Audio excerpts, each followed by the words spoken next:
yesterday when I was rehearsing this, but it looks like it's gonna stick. So, ladies and gentlemen, we are live. Yesterday when I was rehearsing this, but it looks like it's gonna stick. So, Okay, well, okay, it is two we are, o'clock. we are The live. no members of the public for public comment. I'll call the meeting to order. We do have a quorum. We have all voting members present. Uh, First item of business is a fiscal capacity discussion. And we've been very focused on the town budget and town capital. And I thought we ought to start by hearing from Aaron about the school budget and where it is this year and any thoughts on where it's going in the future. Great. Thanks, John. Yeah. So we have, I think the highlight is, and we're we've just begun looking at it with the school committee. We do have, just as a highlight, we have a workshop with the select board on March 4th at 5:30 to talk budget for anybody who's interested.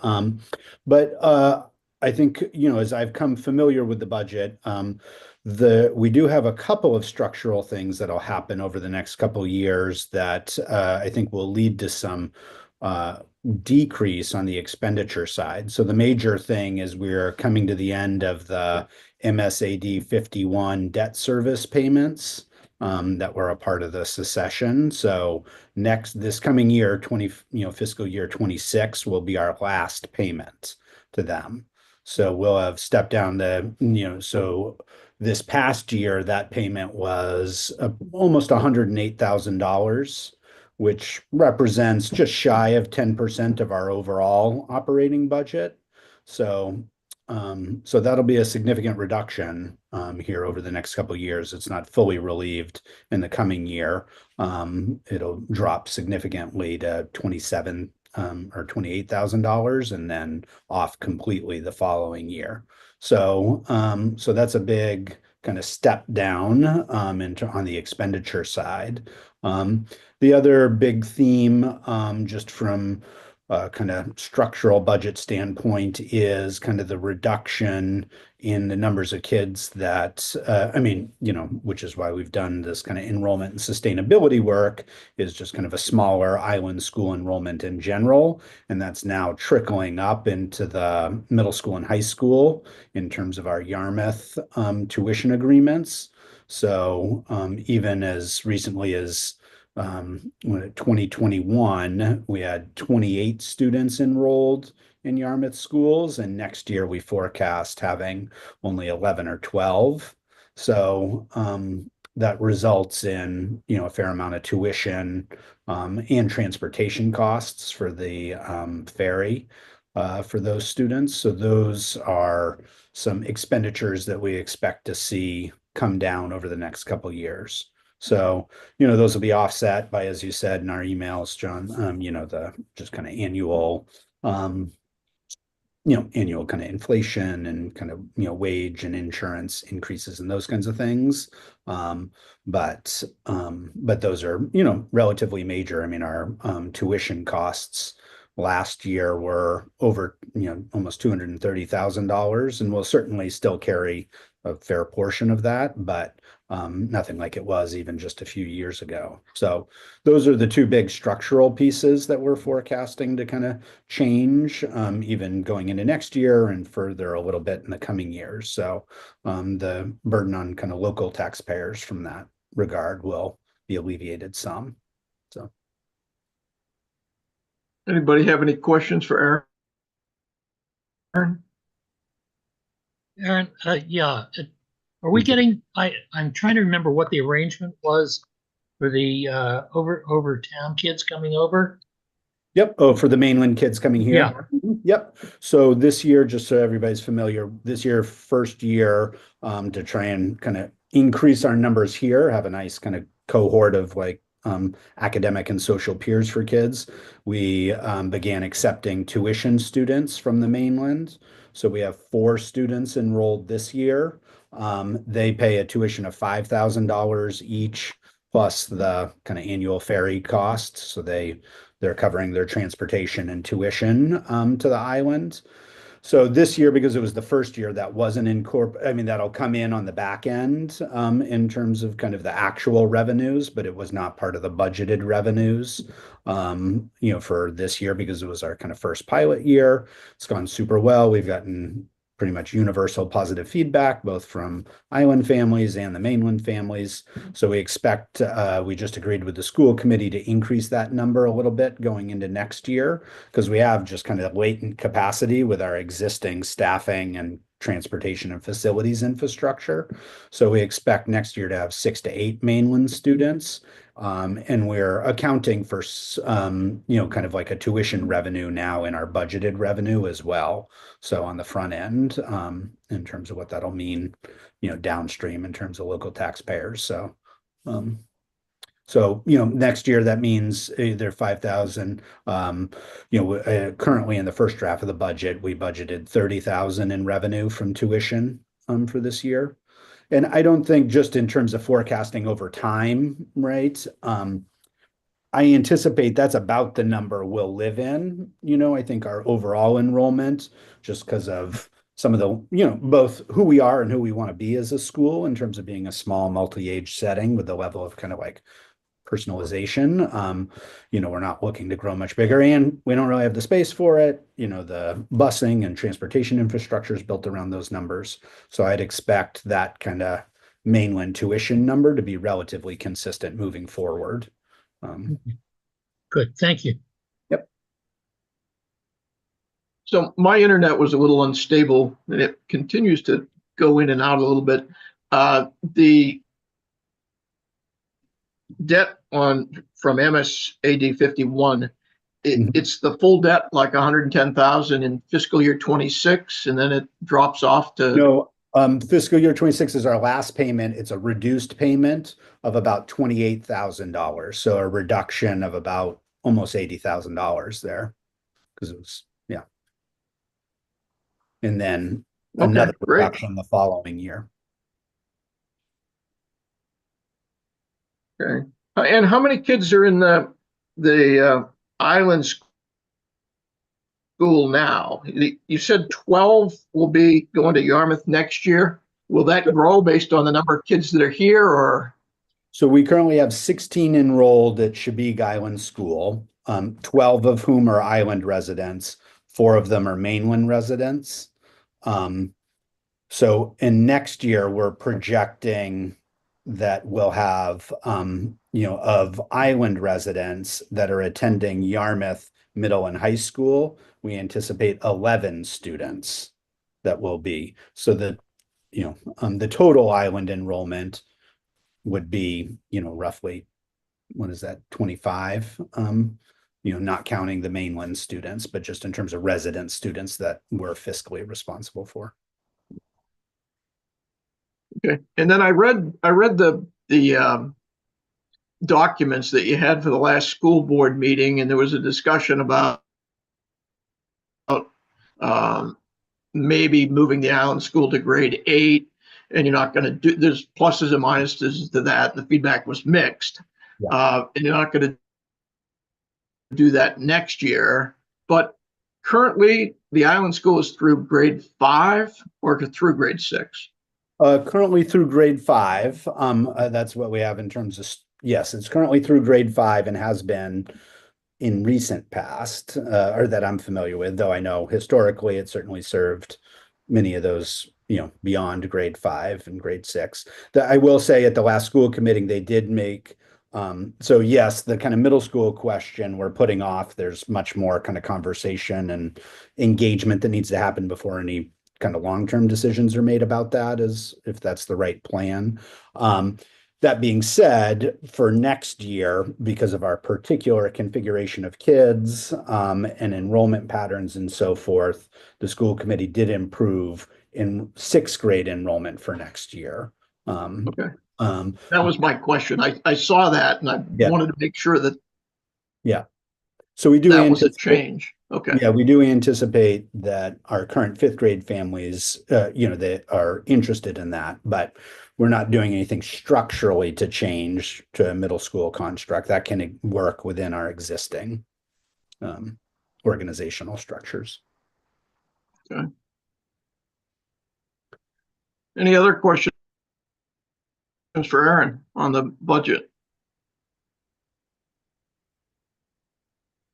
So you do put some money aside for reserves, and one of those reserves I think is tuition and one special education. And I don't exactly understand what the logic is, but behind those reserve amounts. And then the other one is more of a capital reserve number, I believe. Yes. Yeah. So we've got a relatively brand new school that I think the price tag was 1.8 million or 1.6 million. I don't. Yeah. I don't. Maybe Jay or Chip remember. I think we started out thinking it was 1.2, and then I'm thinking it got to 1.8, but not positive. But I just Googled, you know, if one had a new commercial or municipal building, what kind of capital reserves would you set aside for, you know, heating systems, roofs, whatever down the road? And the number was 3 to 5%.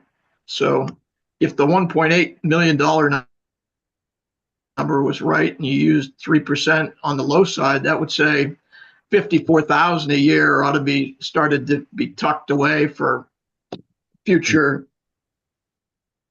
capital needs. It seems like a fairly good sized number to me, but not crazy. Right. Yeah.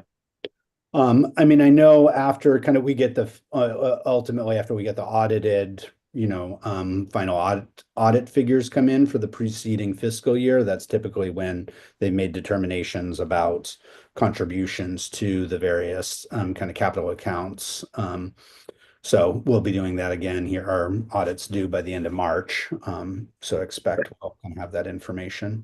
And I will say there are, you know, we've initiated a small little kind of facilities, buildings and grounds working group, one of whose charges is kind of doing a facilities audit and starting to develop kind of a maintenance plan and so forth. So work that's roughly aligned with kind of the charge of this committee. And there are a few things that are on tap that are not huge ticket items immediately. In general, the building's in great shape, as you would expect, right? But a couple things that didn't get included ultimately in the renovation. So the heating system, the boiler did not get updated. The story I've been told is it was one of the last things to be cut. So, you know, it's works and serviceable now, but that's a planned retirement needing to kind of come up. And we've been in the process of trying to get bids around heat pump conversion potentially and things like that. So boiler kind of core heating systems is on deck as kind of a near term replacement. And then at a much less of a dollar figure, I would anticipate is the oven in the school kitchen didn't get replaced when the renovation happened and has some issues. Again, that's not a huge major structural facilities thing. But anyway, we're talking as a school committee about whether it might make sense to plan for some of those, you know, kind of replacements over the next couple of years here within our operating budget as we kind of scale down the structural, you know, some of those structural elements before we kind of settle into our ongoing kind of new normal with the reduction of the, you know, Yarmouth tuition and the elimination of the debt service payments. So that's part of what the school committee will be talking about over the next few months as we finalize our budget. Great. All sounds good for the taxpayer. Yeah, and it's good for the kids and it's been good for the staff. So it's been, seems to have been a win-win-win thus far. Okay, anybody else have anything for Aaron? So the general topic was what's our big picture fiscal capacity for new large projects? How much can we afford to spend on them over the next 5 to 15 years? And what's the funding scenario look like? So I think we could have some general conversation about that. I did rough out a spreadsheet that played around with putting some numbers behind that, and we can kind of look at that at the end and see where my methodology is screwed up or lacking or whatever. But I think we've got some good things going in our favor. Aaron mentioned that the AD 53 bond goes away for the school. The initial bond for the town goes away, similar timing. So we pick up quite a few dollars here in the next couple of years.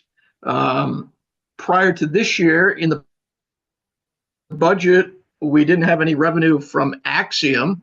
So there's a bond for Axiom that I think totals about, there's two bonds, but the total of the two, I think, is around 80,000.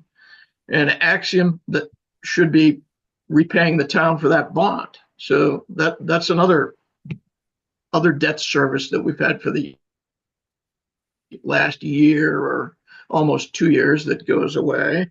The town has for the last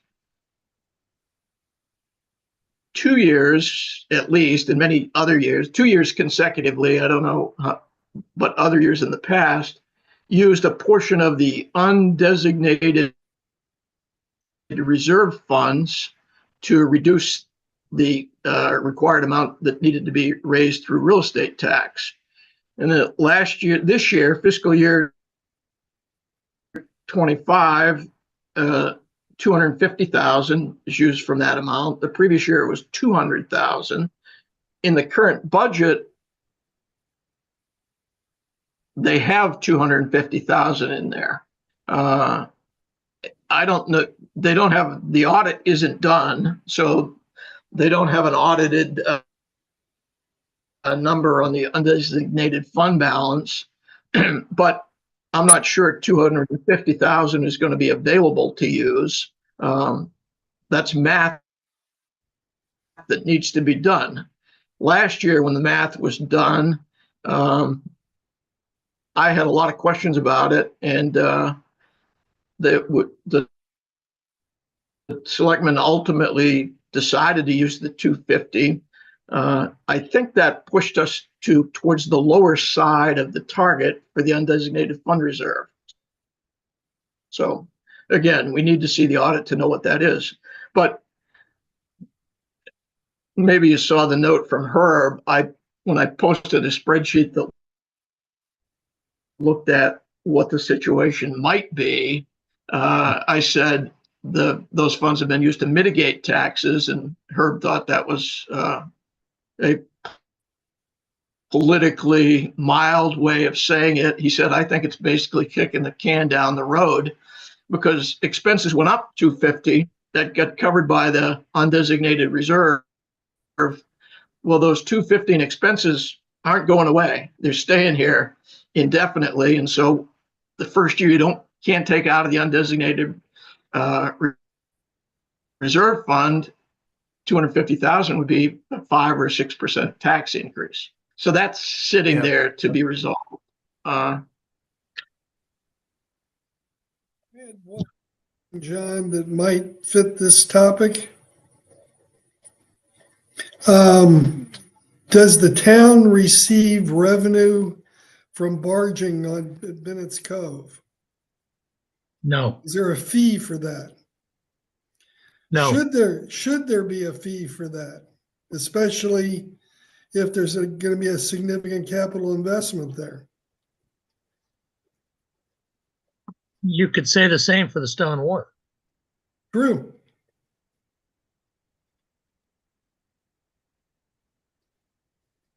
It's a good question. I mean, the town is looking at revenue in the form of, fees at the transfer station, perhaps changing what happens at the brush dump. So I think all those things are open for discussion.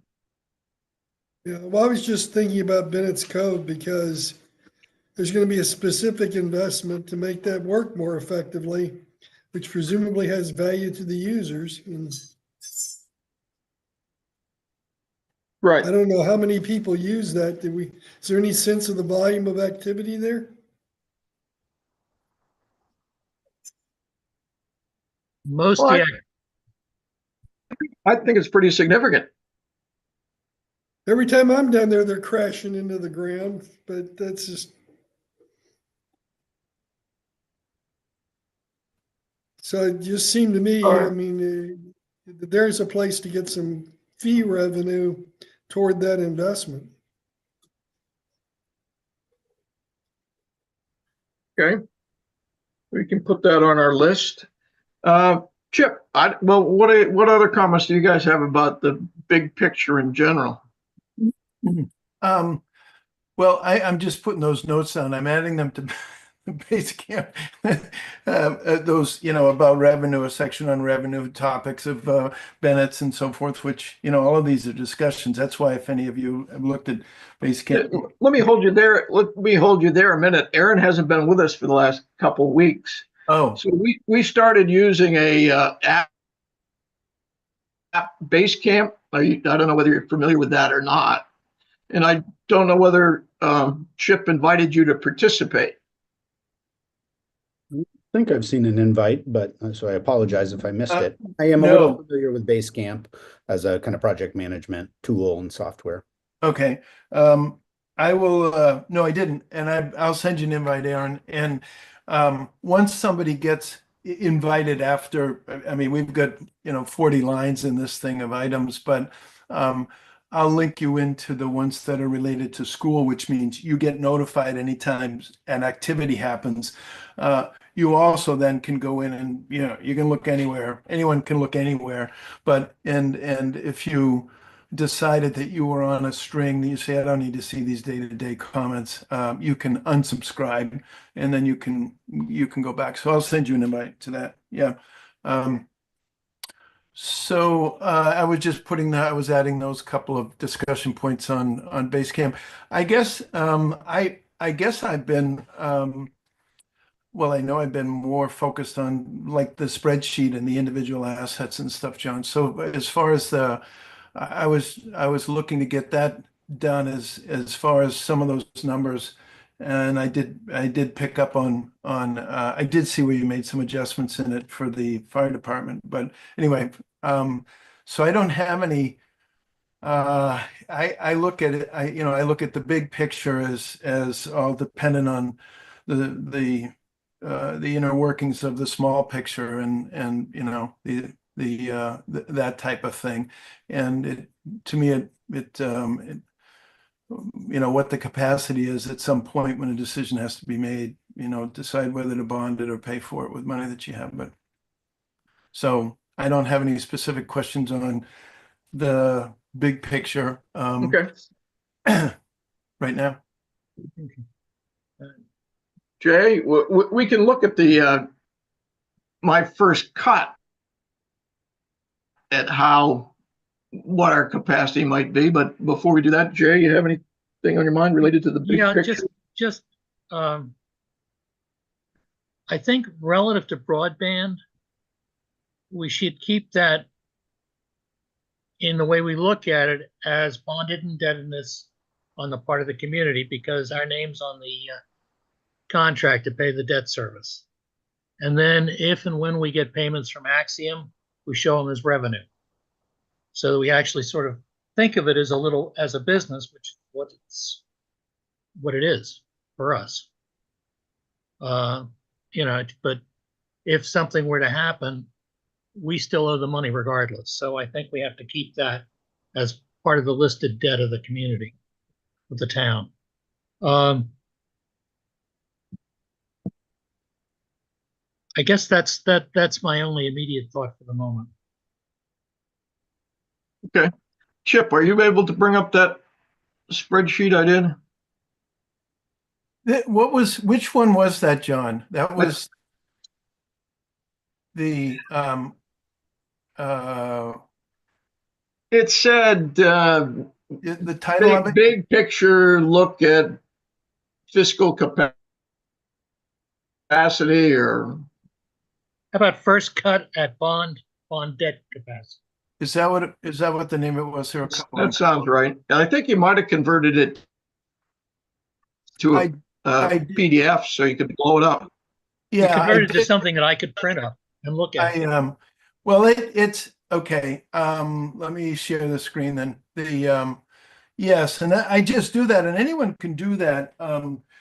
Because the Basecamp, of course, if you attach a document, it shows it as an Excel document. You have to download it and open it up, which you're welcome to. But it does have a nice reader, so you can when you have an Excel document, you can print it, quote, as a PDF, and then you can post both of them. That's all I'm doing is taking what John posts and then changing it to PDF because it's easier to look at. So let's see, share. Okay, so how are we doing here? So this is, I think, what you were looking at, and see if I can get it bigger. Yep, it's still pretty small.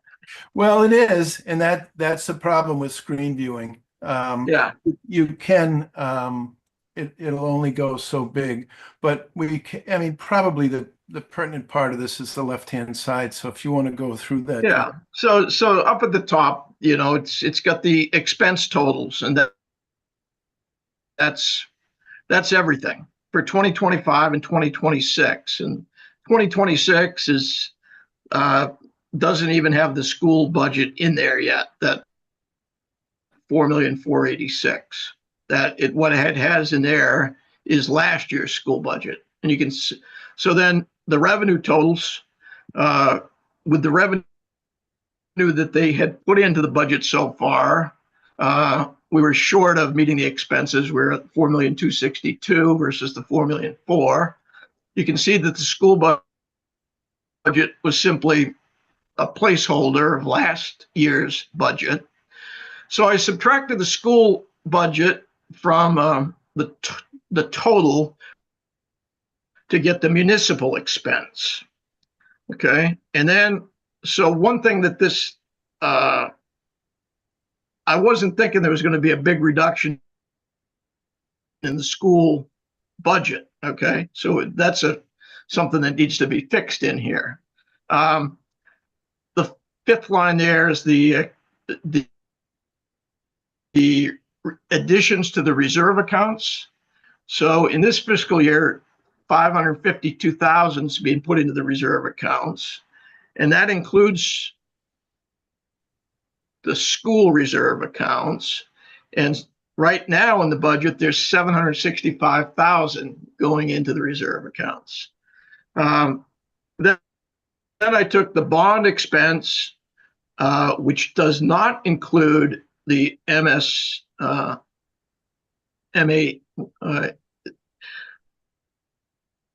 doesn't include the school debt in those bonds. So that needs to be incorporated in there somehow because there's a pickup in, let's say, capital capacity when that drops off. I made a special point of putting in subtracting the broadband bond expense from it. Jay just said he's not comfortable doing that. It should be on the revenue side.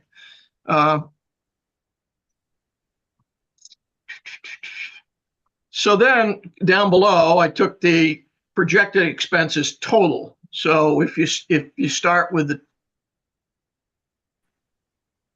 fiscal year 26 of the 4,265,000, I just factored it up by 3% every year.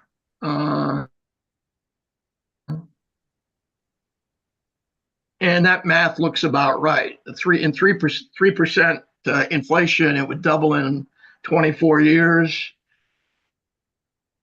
After, I think this thing goes up 15 or 16 years, but after 14, it's up 50%. I took the school budget, which is probably it's higher than we're going to be able to plug in for fiscal year 26. Did the same, said that's going to go up by 3%. And then I said, okay, the municipal expense, net of capital would be whatever.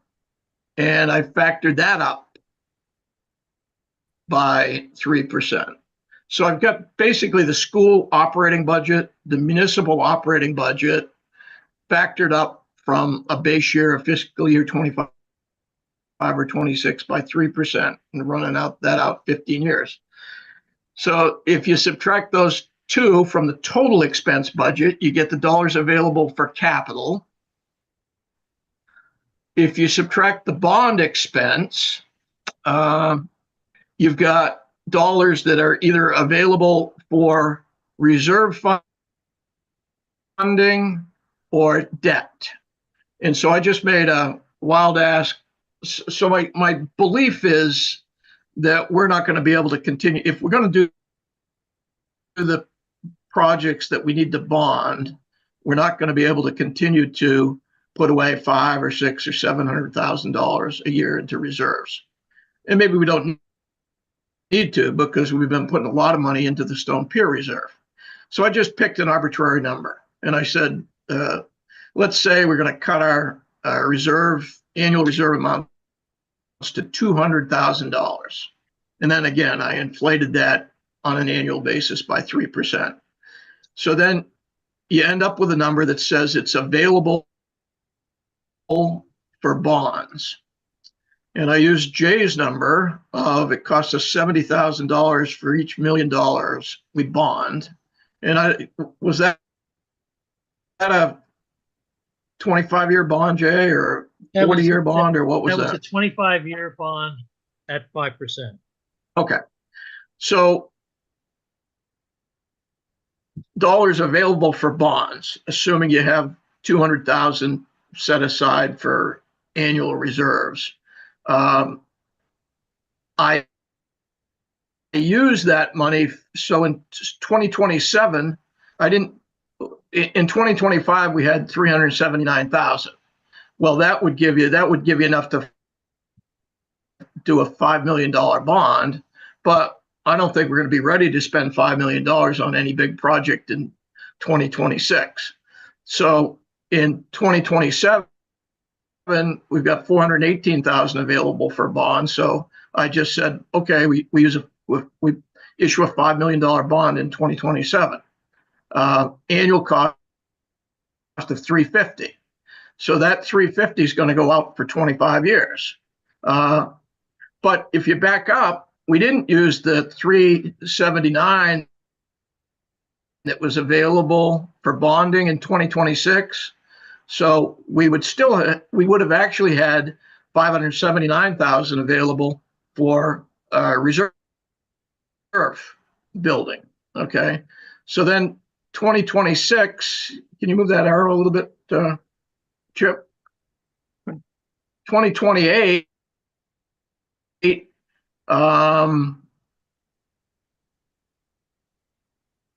dollars available for bonding. Seems like a big number since we used 350. That logic might be screwed up there, but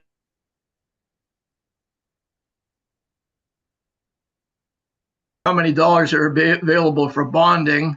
And then you say, okay, we're going to use it. So if this logic is right, it says, well, we could have gotten a $5 million bond in 2027.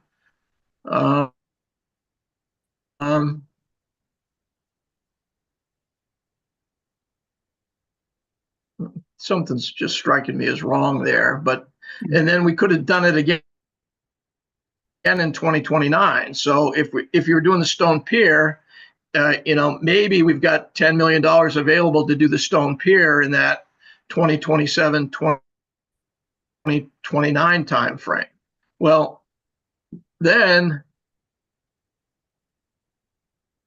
I must have been doing some other logic down below. Oh, okay. So down below, you see there's an adjusted dollars available for bonds.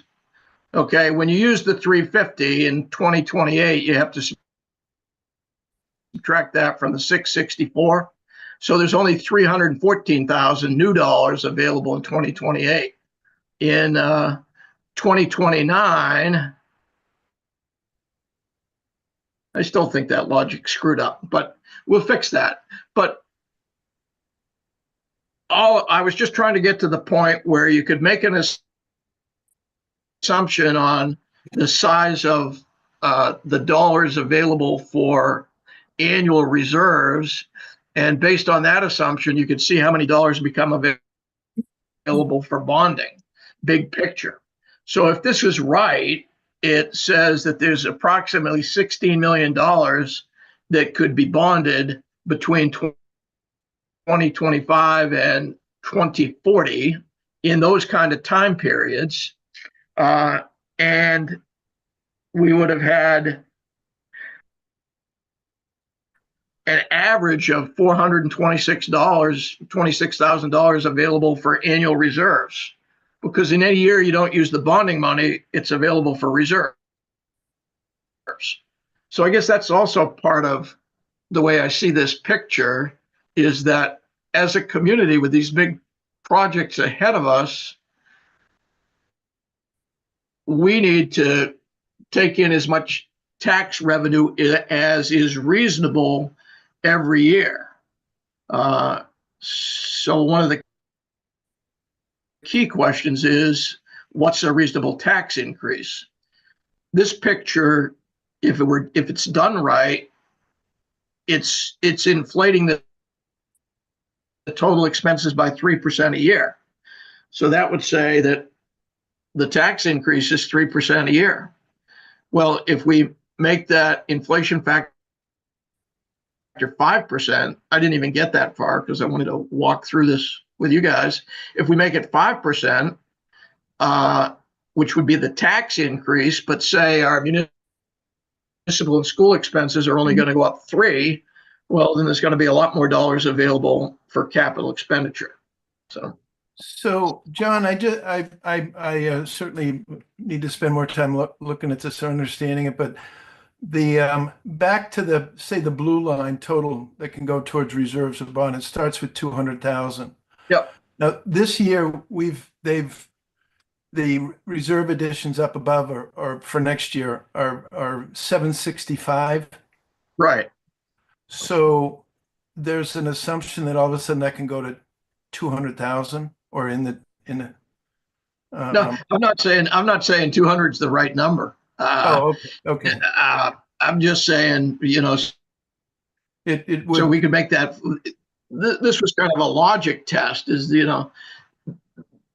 this isn't the presentation we make to the community, but is it the beginnings of a tool that we all can work through to say, hey, it may be off a little bit, but we shouldn't think we're going to have more than 15 million or 20 million that we can spend on new large projects over the next 15 years. well, the thing that back to this spreadsheet here, is that it shows that this year they, whatever, and our numbers aren't totally going to agree, but I have 775 here. And then when you go through these items, all the items, now to be sure, and you guys just updated this, looks like you had a good meeting with Ralph going through that. But yeah, we saved $100,000 a year on fire truck replacement. It was a good day. Well, yeah.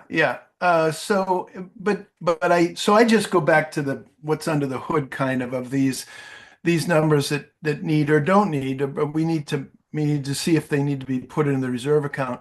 On the right-hand side, these ones on the left, the 775 were put in based on, as I understand it, Beaker's recommendations, and Bob I think he was the driver in most of that for putting in these numbers here. Now, like this 300 here, and this whole column is what they added. So if we look at now dredging, these things have to be understood better. But let's say dredging, this is what this spreadsheet, which I assume everybody is okay with figuring out how much you should be putting a year.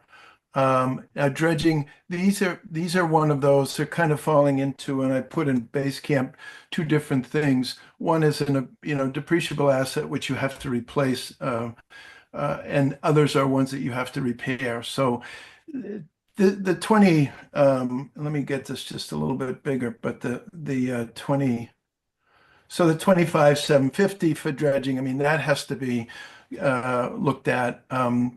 The other big ones, of course, this stone wharf has to be understood, because at this point they do have $1 million in there, and it's allocated. These seem to be an asset which would need some kind of repair every year. It's not going to totally replace it. So those may not fit in. Floats and gangways, they have, appears at this point to have more set aside than that they need. The fire department, if based on what these new numbers that you guys did yesterday, shows up 281,000 a year that needs to be set aside, and right now they're doing 50.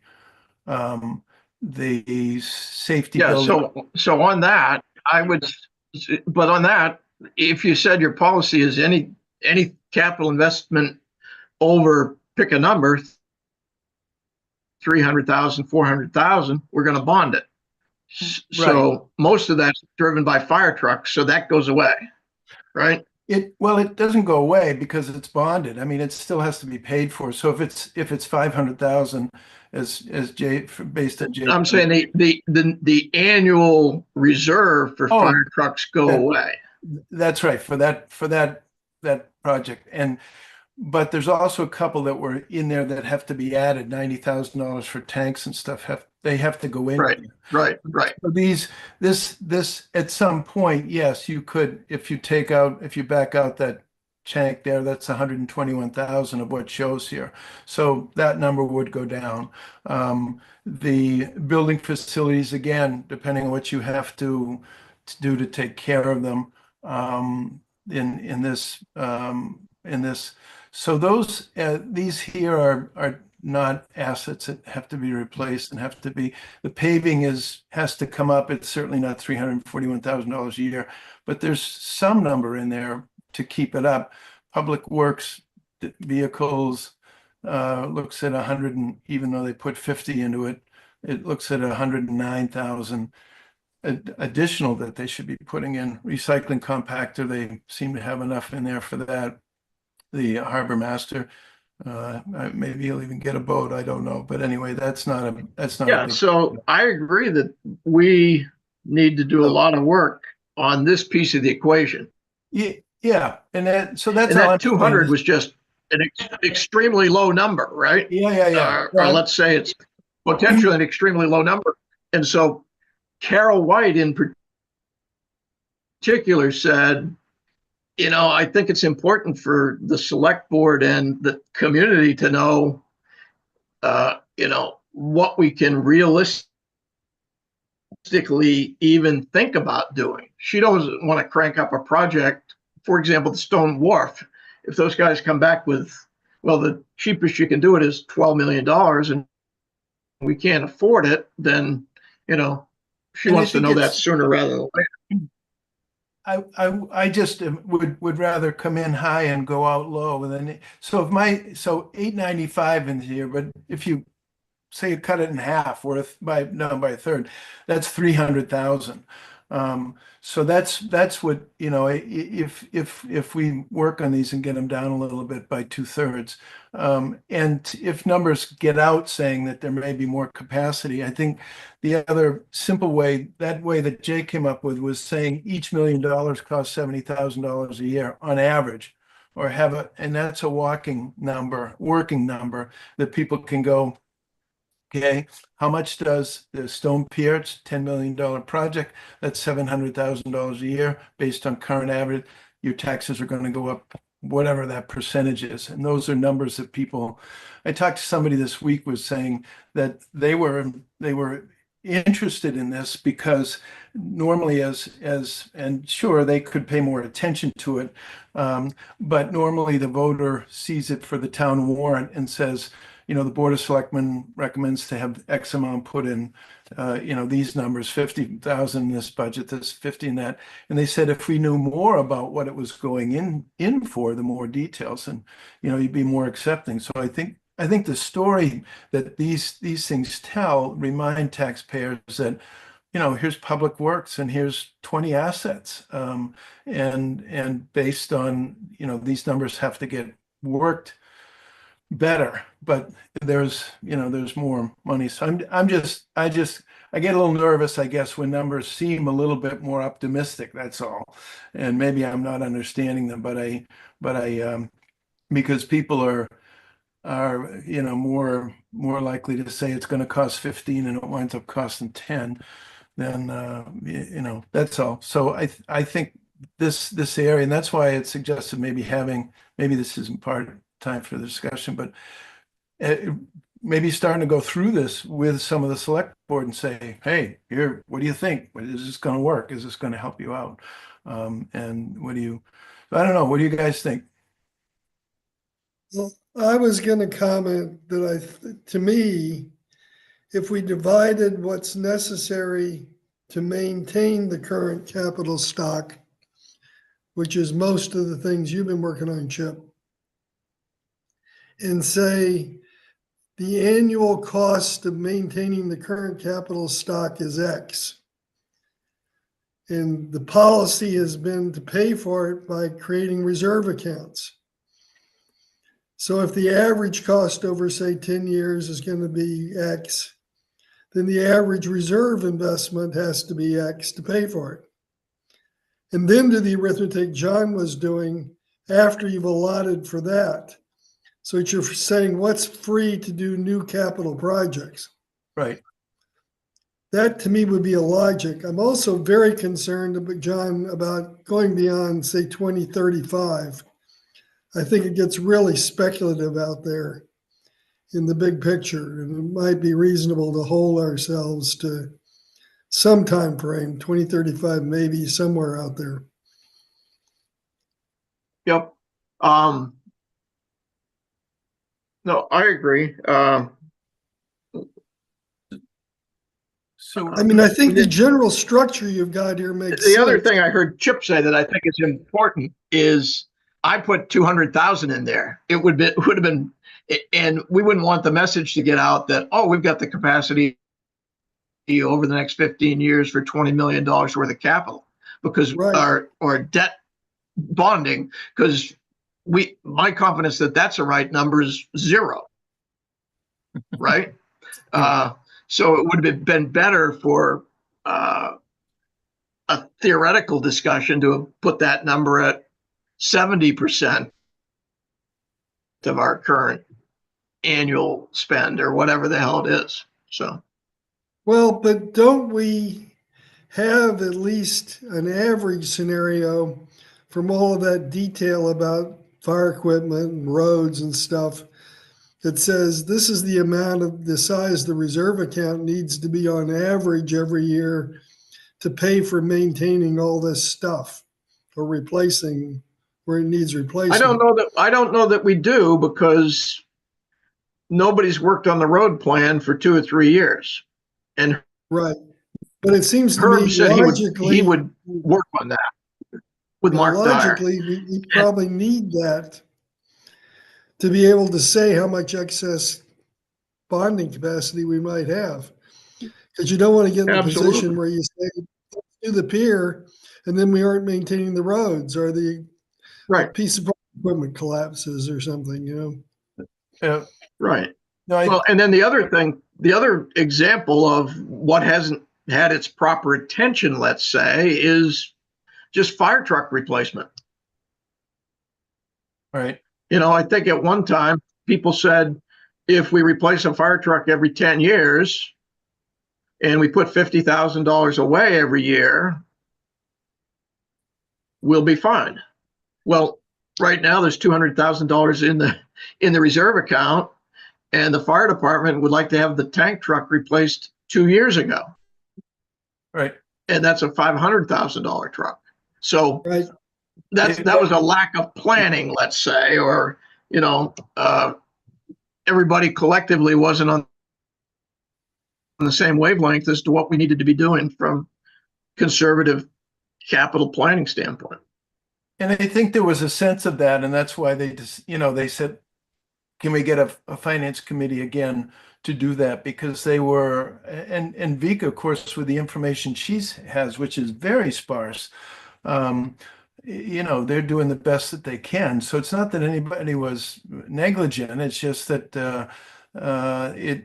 these things, as you say, all of a sudden there's $1 million, bing, bing, that needs to replace those 2 trucks. So that, that's a lot. And obviously it can be changed and moved around, but here's 3 items here. This is $1.3 million in the next 2 years. And I understand what you're saying about bonding. And I mean, certainly you want to bond things. You don't want to get a car loan for 20 years for a 5-year car. But, those things, if they do have a 25-year life or, then it makes sense to bond. But that 500,000 doesn't become cash, but it becomes, at Jay's rate, $35,000 a year for 25 years or whatever. So we can start to modify that so this number doesn't look so big. You can say, okay, we're not gonna pay for those with cash.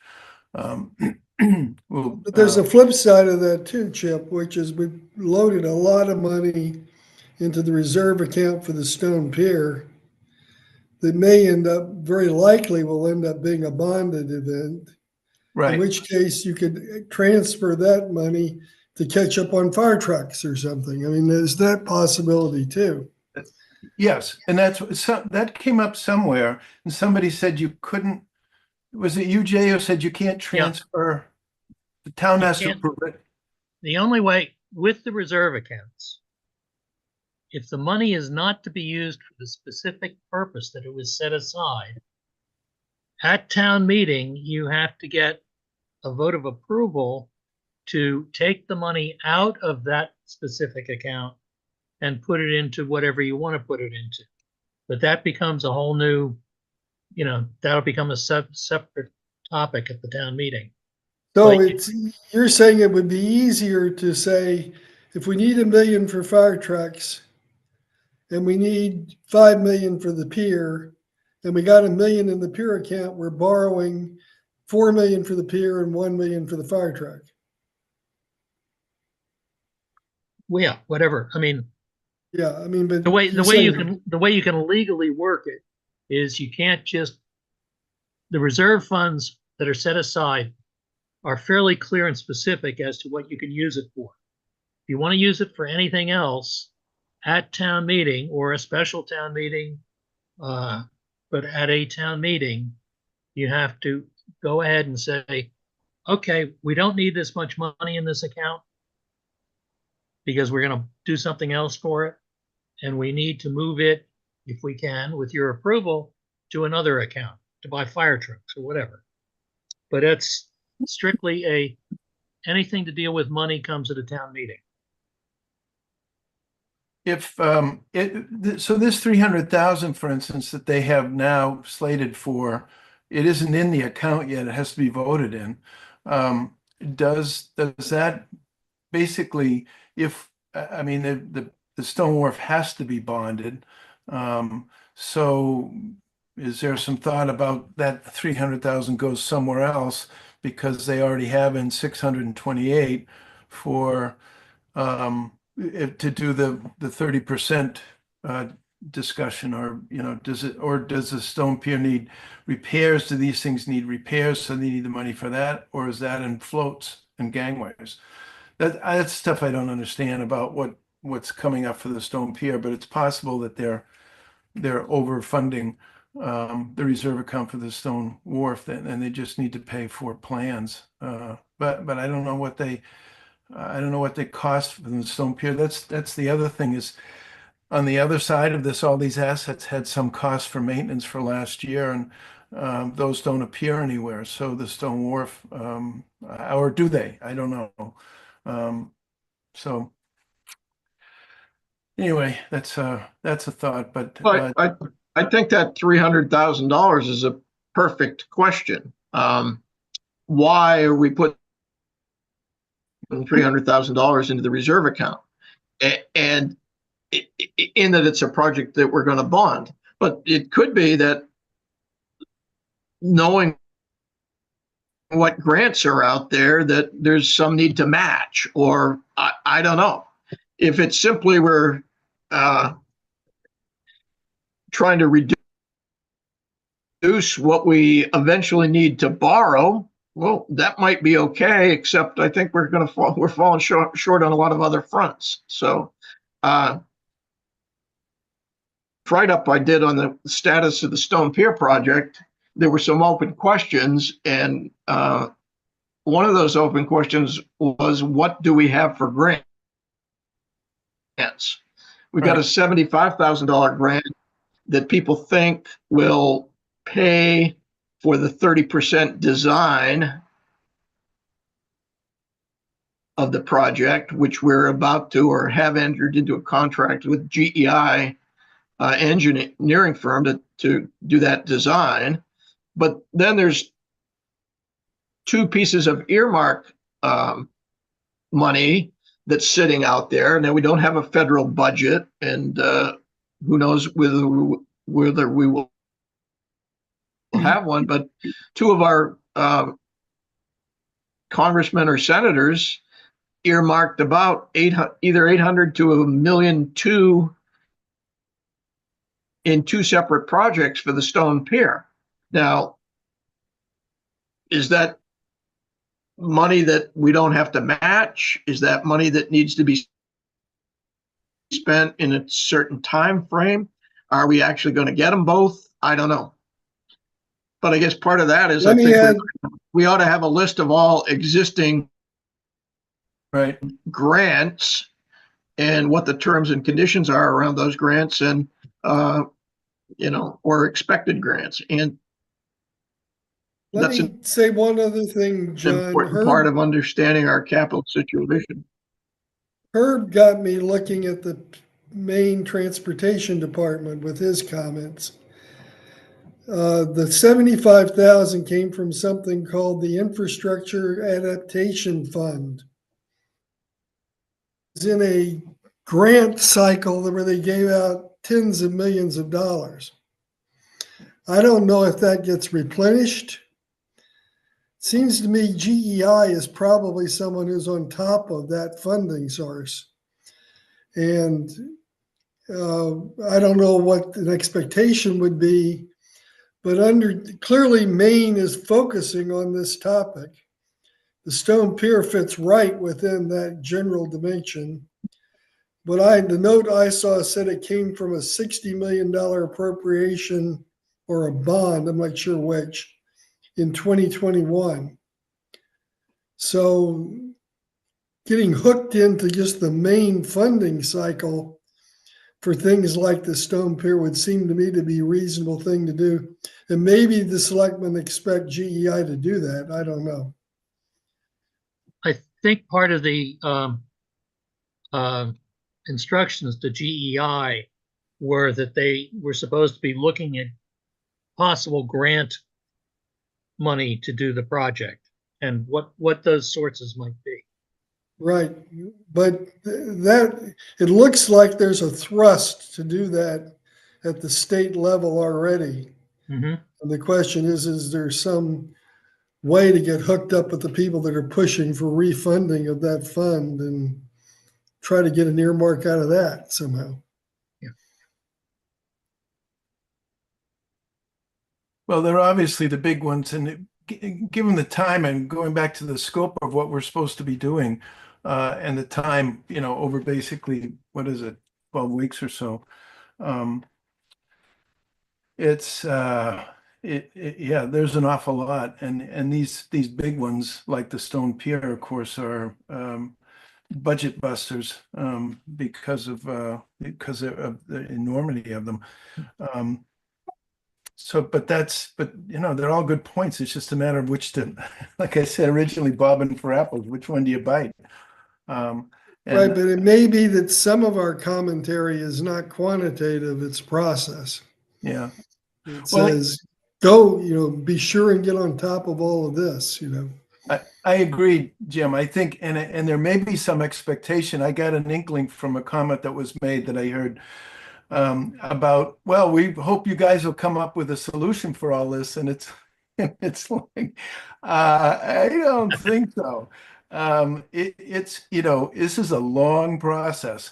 And, which somebody could spend anyway, but, so I guess we have to, right. I agree with you, Jim. That's all we're going to be able to do in a lot of stuff.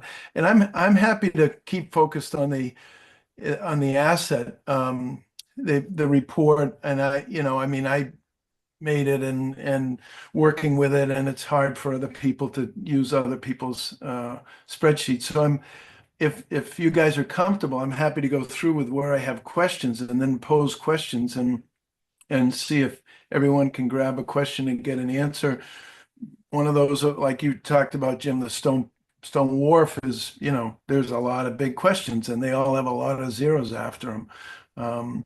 And really even just look at this list and prioritize it based on the number in that column Y.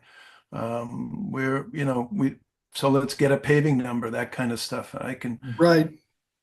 work on those. Those are the big. Yeah, I think if you can simplify certain categories like fire equipment, paving, and create more of a 10-year scenario, it becomes more useful in terms of meeting up with what John's trying to do with the big projects. Yeah. Well, I used to, on my original, you can see things were out here. We went way out, but I thought that would scare everybody. So, but these numbers here have to be right first before Yes. all that happens. So, but I can spend some time doing that on the big ones. Obviously, paving is a huge number. And as Aaron brought up, there's some kind of number that has to be used for school maintenance. What's that? And questions about all these different things.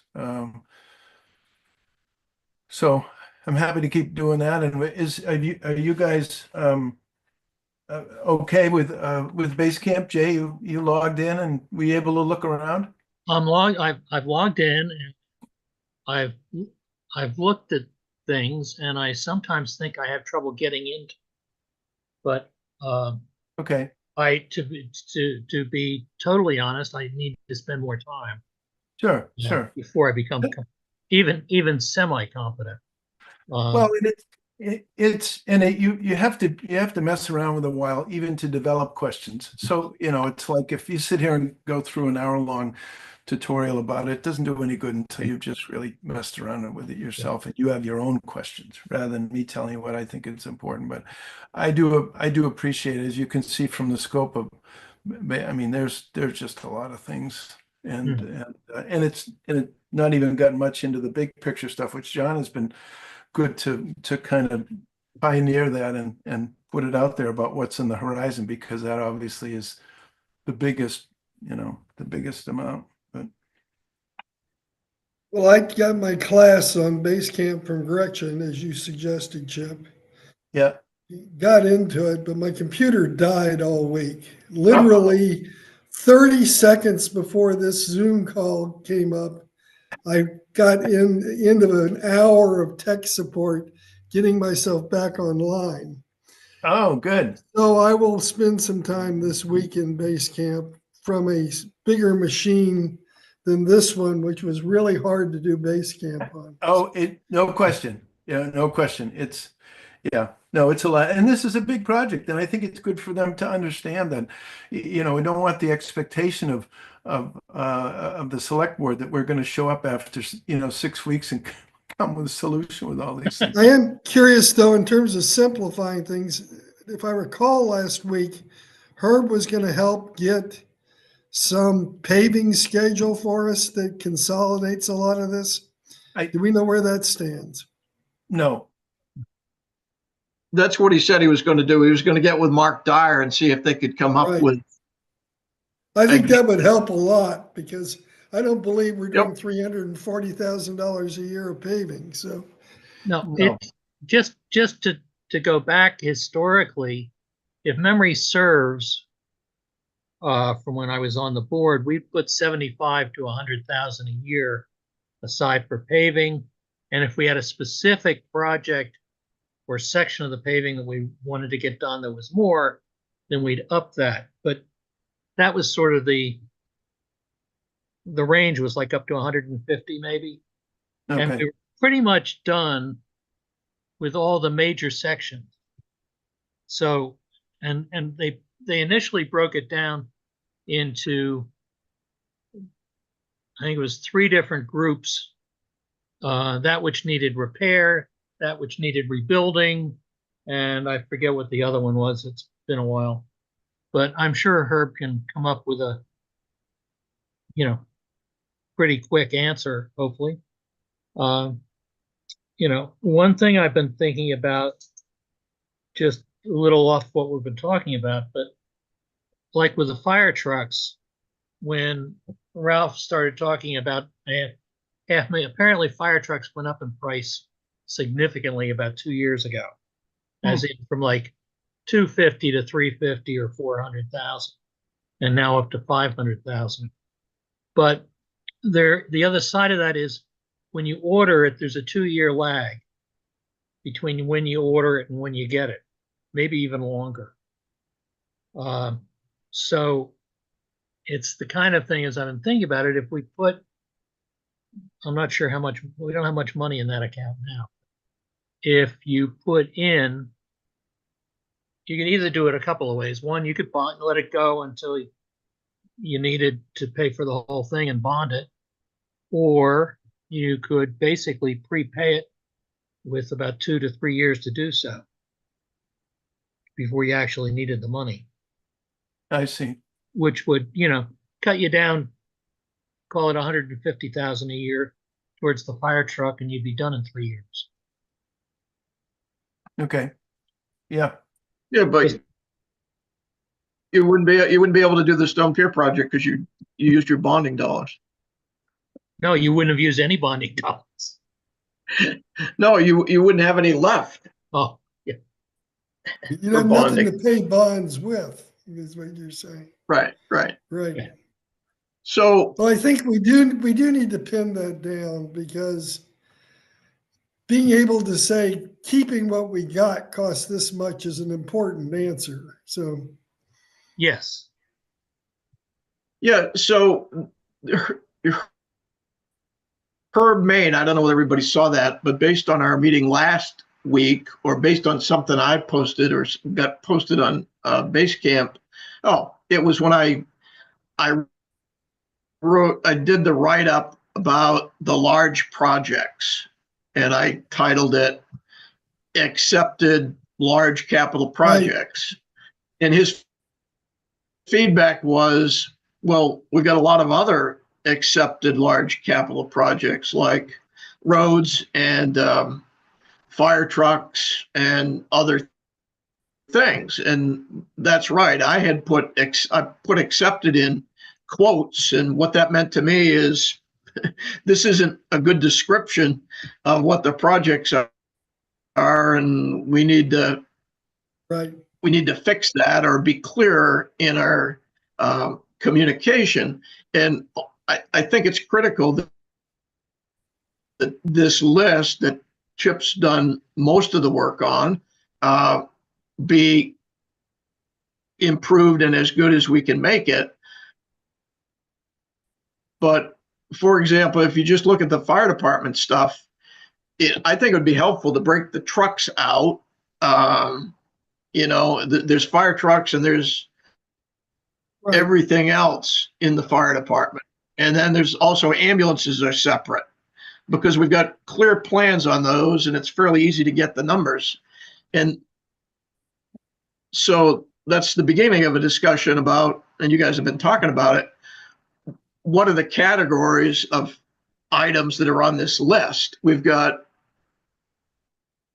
buildings or facilities to maintain. We've got vehicles. We've got roads.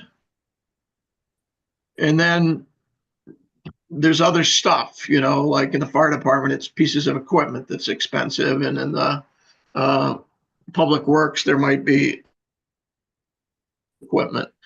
But I think when we tell our story, having it broken out to, you know, it looks like we need however many hundred going into reserve accounts, and this is what it's for, you know, a certain amount for buildings, certain amount for fire trucks, a certain amount for whatever. But it would also potentially help us break out what maybe we don't reserve for, but we handle through bonding.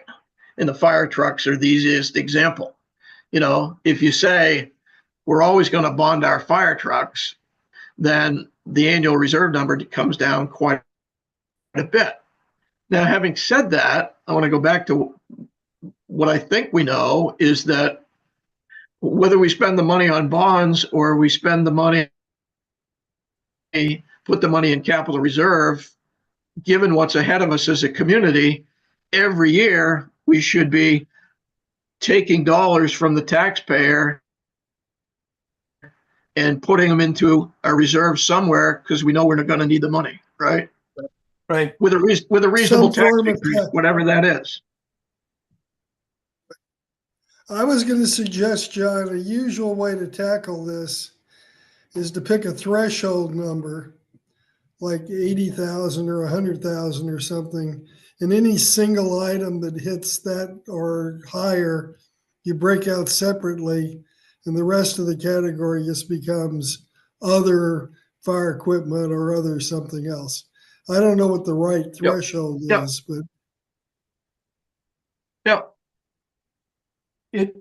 I'm just taking some notes. You said a threshold number to decide whether it's a bonding or not. no, to decide whether you're calling it by a single item, like the tank truck, Oh, okay. Okay. or you're saying like other fire equipment, maybe all gets lumped into. Okay. Because people looking at a multi-hundred item budget is not going to work. We have to Right. simplify this communication somehow. Right. Yeah. No, Right. This is, Okay. I mean, clearly anything over 250,000 better be its own line item, but somewhere there's another threshold below that we ought to pick.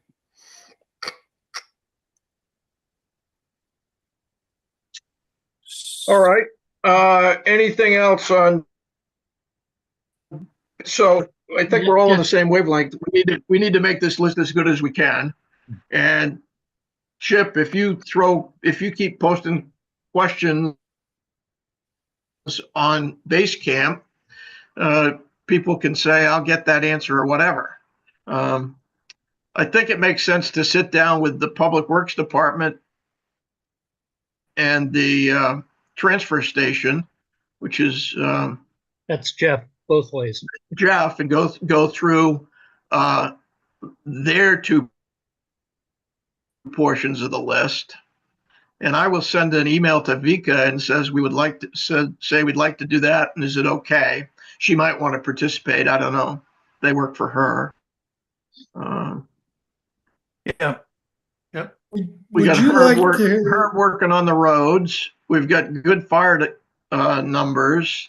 I think we need to come up with some kind of an estimate for the buildings, like the school, and maybe Aaron's going to come back with something from his committee on that. But we've got other buildings. But I will play around with the big picture model, and based on the feedback from you guys, I won't use low annual reserve numbers, and it needs to be cleaned up because we got some savings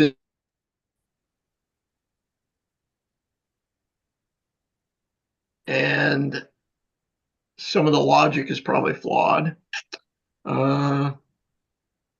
I think it would be useful for some of you guys on the island to talk to whoever you need to talk to about the idea of user fees to help pay for some of this stuff. I suspect that's a sensitive topic somewhere, but Just a little bit. I'm sure, but on the other hand, I mean, for instance, who uses the Bennett's Cove?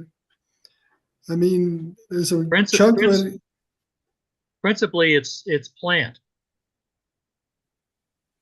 And anybody has got a big construction project, that's how it's getting here. Right, and the electric company comes in and out, and the trash goes in and out that way with Triano Well, that's plant. plant. So, but it seems to me it would make some sense to have users fees for things where there's going to be a direct capital investment to make that more efficient. So it's a thought. Yeah, I think it's a good idea. They're starting to, you've heard about the bags. They're starting to implement down at the transfer station, and I guess that might not happen this year, but next. But it's that type of thing. Right. And But I'm thinking in particular to pay for the ramp at Bennett's because, oh, sure. Yeah. Well, I mean, there's a limited number of users and they're banging into it. I mean, it's, Okay. Hey, John, So moving on to the next item. Yeah, go ahead. sorry, one quick question. On your accepted capital projects, I noticed that East Shore Drive got dropped out. Yeah, and I wondered about that. I didn't. I think that's $150,000 project, and I think it's straightforward, and they've got the money to do it. But on a grant. Well, it But is? Herb mentioned that in the feedback on the projects too. So yeah. and Chip, it seemed to me when you sent different sections out of the report that I put together, and where my mind got to when you did that was, I think you got this figured out right, that it shouldn't be a report that says accepted capital projects. It's all one report that gets organized in some fashion that educates people about all our capital projects, be they fire trucks, roads, or the things that were on that list, right? Yeah, I took Does that the list, which was a great start, and then thinking about it, it's like, gosh, we can't have, this discussion. That we need to have a section for each one. So Yeah. what I tried to do was, come up with a name: assets, real property, replaceable, or assets maintainable, and Right. and you can, in Basecamp, you can drag those around and move them to anywhere they go, and we can change everything as we go along. But yeah, there's just a lot. No, I think that's good because I think it facilitates us putting together a report that, even if we don't have the any great conclusions, at least there's a lot of good information there to start the work for next year. And all of that helps. I think people understand that these, again, the average person that's voting, if they haven't seen these, they get an information. They said, well, there really is a lot of stuff going on, and so one other thing that Basecamp can do. This is totally up to you. I mean, it has all kinds of higher level. But let's just say, for instance, here's floats and gangways. Now Herb's tied into that. You can assign this to members, and you can select a date of when it's due, and that helps you sometimes get a reminder saying, "Hey Herb, we need this," or whatever. That's nothing I would choose to do, assign this to you guys, but there were some items that I did put this down under, and they will remind people. Like did you guys get reminders that we were having a meeting? Yep, Yep. Okay. that was good. So there's as if, for instance, this broadband one has a due date on it. Learn about the cash flow get agreement has a due date on the 20th. And people will, and basically assign to, and you can assign that to Chip Emery and you know, and I can do that, and that's my assignment.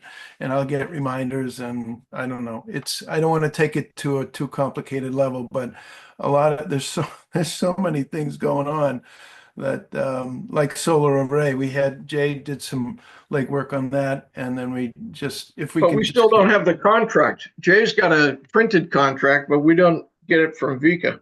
Yeah, so it was right. Yeah. Let's see. And Aaron has his hand raised. Yeah. Sorry to just interrupt. I'm going to need to just transition to get over to the 3:45 vote and kind of Oh, close. yeah. Okay. So I just Hey, want- thanks for bringing us all the good All right. Thanks, news Aaron. We'll about the send school you- budget. And I'll be on vacation next week. It's winter break for us, so I'll look to review the notes and anything that I can follow up on the school side. Okay. We're back after winter break. Okay, I'm away the next 2 weeks, so these guys might meet without me. But next week we'll talk about the schedule for the next month after. Okay, sounds great. Thank you all. Thanks, Okay. Aaron. Thanks, Aaron. Bye. If I give the solar agreement to somebody, can they scan it in? Yeah. Yep. How many pages is it? Probably 15. Yeah. Without stopping to count them. Yeah, I can scan it in if that's easier than going to Chip's house, whatever. Yeah. So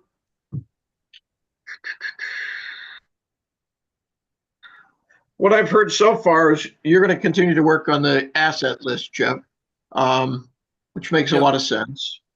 I'm going to take another cut at the big picture view and simplify that and maybe limit it to 10 years. I think we need to put together a list of what we have for grants and what we know about grants. So I will take that as an action item to get from Vika or the select board. I think we need to meet with Public Works and the transfer station. I will put out feelers to Vika about meeting with Jeff on that. We're going to I'd be happy to do that. scan the solar array contract. Sounds good. I did send one place where we get a little bit of revenue growth is on new construction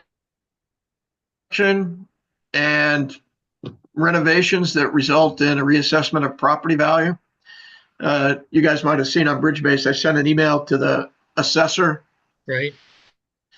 It's not a lot of money, but the town allows, I'm confused whether it's 4 or 5 growth permits, new construction every year. This year, there are only 2. 4, I think is the. 4 is the number, and this year there is only 2. But our real estate value for real estate tax purposes is ballpark 330 million. Yeah. It's So probably, let's say 2 houses were built. Pardon? it's probably a little higher than that, but that's a good number to probably use. Well, that's what was used for the calculation of this year's Right. taxes. So that's also part of why I sent the email to the tax assessor, was to say, does he forecast growth in that tax base number and, in current year dollars? And does he have any insight into that? But back to my example, if 2 $500,000 houses were built in a year, let's say they're $1 million, right? So $1 million out of 330 million is 0.3%.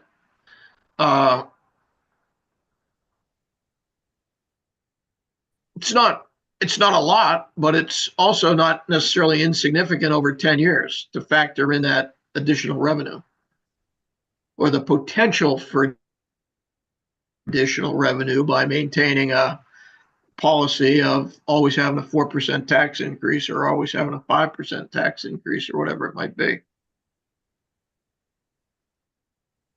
So, and he's also a new guy, and I'd be interested to know if all the previous construction has got onto the rolls, et cetera. That would be an Other- assessor question, wouldn't it? Yeah, and that's the guy I sent the email to. Ah, Um,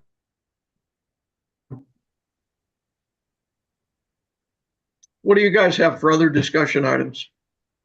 Yeah, so you're away, John, from the 17th to the 28th? I'm away from the 24th. So we have a meeting we have a meeting on the 21st, right? Yeah, yeah, I'm away from the 24th until the 11th. okay. You guys can meet without me if you want to, as long as you have three of you. But I would propose that, and we can finalize it next week, that we plan to meet again the 14th and the 21st of March anyway. Well, they have Wi-Fi on the boat, don't they, John? I'm going to be on a small Puerto Rican island. They probably don't have Wi-Fi there. They probably don't have electric there. They have lots of electrical outages. The 24th to the 11th, okay. Okay, I think we could take a break at this point. You guys have too many assignments. well, yeah, it's an excellent point. There's yeah, there's so much, yeah, there's plenty to do without talking about it. And having a meeting. I mean, I think it can all be, Okay, so you want to cancel the 21st and we'll meet again on the 14th? well, I'm not necessarily saying the No. 21st, but Okay. But taking the 2-week break and then coming back on the 14th makes sense to me. yeah, All right. I So agree. we'll meet next week, and I think we ought to just work through the detailed asset list. Good point. Yeah. Yeah, just get those numbers. And then we likely would then, at some point, I think we need to talk to, we need to at least, or go online or whatever with the select board to say, this is kind of where, what we're, it's not with necessarily conclusions, but just let them see the process so that they buy into it and are comfortable with it. And know in the background what's going on. But that wouldn't be until you came back, John, certainly, right? Well, and I think we should structure how we're presenting information before we do that, because we're likely to get an audience if we go on with the selectmen. And Yeah. I don't think we want to create confusion at this point. So let's be clear how we're presenting information. Right. Yeah. Yeah, well, we might look at their budget schedule. They probably don't have any other workshops. I don't know. I mean, they have a meeting with the nonprofits, but we could look at their schedule, because at their workshops they get very few people there. So if we wanted a small group but wanted to get input, it would be good to do it in a already planned workshop. I don't know whether that exists or not. They don't show it. You can see the calendar here. The 8th is, that's the budget that we went to last week. And a select board meeting, that's the nonprofits you mentioned. But cancel, oh yeah, they moved that from a Saturday to the 26th. Right. Yeah, what do they have in March? So they don't, it doesn't look like they have that one would be Wednesday, the 12th, is their third, of March. Okay. Okay. So perhaps, So yeah, I'm getting back the 11th, so you guys can figure out while I'm away what to talk about. well, you'll be away, so we can assign you all kinds of stuff, John. You'll have 24 hours to get ready. No, we'll be fine. Okay, so the 12th, we'll put that on. Okay, March 12th. Yeah, that would be good. That would be good. All right. Okay. Budget. What did they do there at 6 o'clock?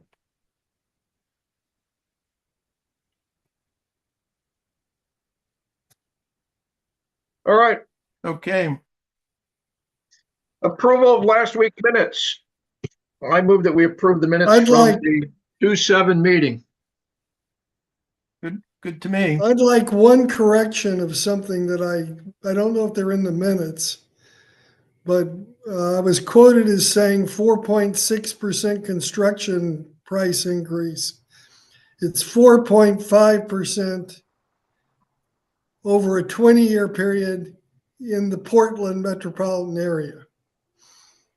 So refined, if it appears anywhere in the minutes, I'd like it to be refined. From 4.6 to 4.5. And in the Portland metropolitan area, over 20 years. Portland Metropolitan over 20 years. Right.